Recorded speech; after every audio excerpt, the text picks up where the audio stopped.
Hello hi नमस्कार सांग मैंने गोटे नुआ रेसिपी की आपण मान स्वागत करछि। चलतु बनैबा पनीर तरकारी। देखो पनीर मु नहीं आपण मैंने आपण हिसाब से नेबे। यहाँ छोट छोट करके मुझे काटी दौची। एमती छोट छोट करके ही आपण मैंने काटिबे।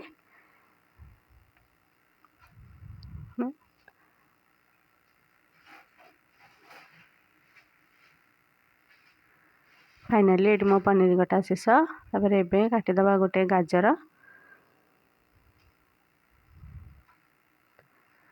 सेमती छोट छोट करके ही आम गाजर टाक काटिदबा।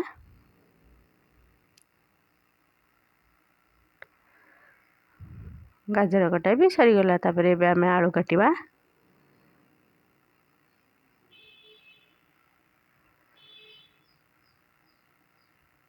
आलू को भी सेमती छोट छोट ही करके काटिदबा।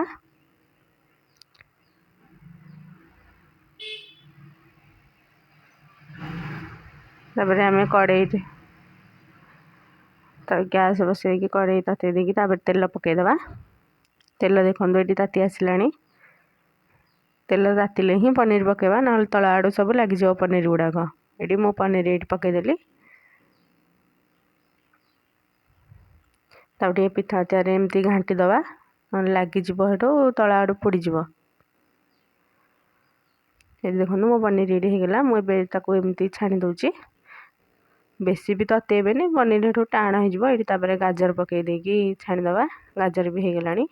एबे आमे आलू पकईदबा।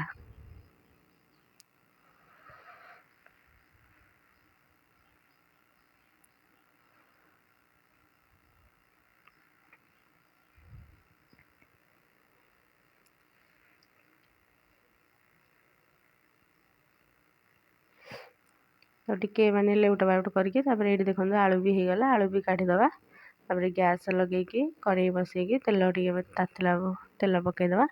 तापर मु रखी पियाज को अदा पेस्ट करके एमती सब मैंने भल से पूरा पेस्ट करदेवे। तापर लुण दे देची लंका ये देदबा। तापर हल्दी पकईदबा। हो गला एबे आमे चारू मगज पकईदबा। सबू मु मैंने पेस्ट करके ही रखी देची। ताकू टिके भी चारू मगज को एमती टिके कषेदबा। 2-3 मिनट ताकू कषेदेला टिके पानी देदबा ना लगिज से ना कड़े रे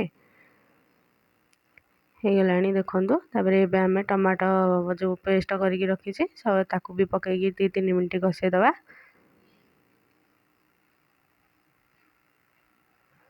तापर आमे पनीर मसला धनिया गुंडा चिकेन मसला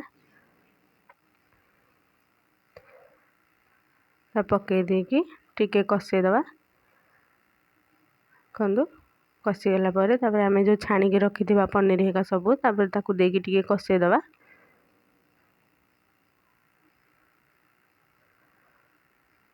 अरे एबे मु माने अमूल पानी करके रखी साकू भी देदबा। ताकू देकी 2-3 मिनट कषेदेला एमती कषेदबा ना लगिज सब ना पोड़ी गले पोड़ाया आसो जोटा कि भल लगे। देखो मुझे कषेदेली। और एबे हम टिके पानी देदबा। तो पनीर एबे माने फुटी आसलानी। फुटीबा पर एमती तापर टिके चीनी पकेबा।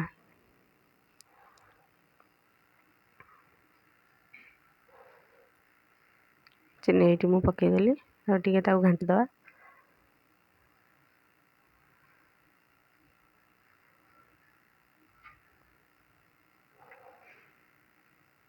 से माने हो आसलानी बहलिया हो गलानी। पानी मरीगले बहलिया भी हो आसलानी।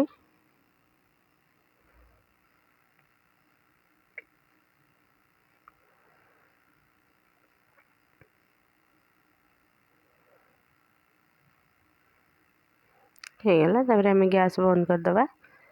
बंद कर देकी एबे आमे धनिया पत्र पकापकी करदबा। धनिया पत्र टिके पकईदबा। देखो ताकू गुंड गुंड कर काटिकी रखी ये पकईदबा।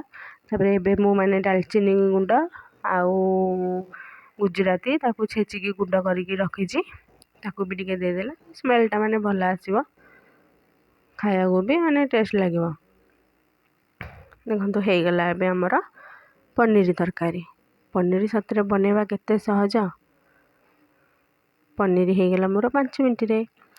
ଆପଣମାନଙ୍କୁ ମାନେ ମୋ ରେସିପି କେମିତି ଲାଗିଲା ମୋତେ କମେଣ୍ଟ ବକ୍ସରେ ନିଶ୍ଚିନ୍ତ କହିବେ, ଲାଇକ୍ କରିବେ, ସେୟାର କରିବେ। ଆଉ ଯଦି ଆପଣମାନେ ମୋ ଚ୍ୟାନେଲରେ ନୂଆ ଅଛନ୍ତି ତାହେଲେ ଏମିତି ନୂଆ ନୂଆ ଭିଡ଼ିଓ ଦେଖିବା ପାଇଁ ମୋ ଚ୍ୟାନେଲକୁ ସବସ୍କ୍ରାଇବ୍ କରିବେ। ମୁଁ ଏମିତି ଆପଣଙ୍କ ପାଖକୁ ନୂଆ ରେସିପି ନୂଆ ଭିଡ଼ିଓ ନେଇକି ଆସିବି। ତାପରେ ଏମିତି ଘାଣ୍ଟି ଦେଲା ପରେ ମାନେ ସେ ବି ଯେଉଁ ଧନିଆ ପତ୍ରଟା ସେ ବି ଠିକ୍ସେ ସିଝିଯିବ।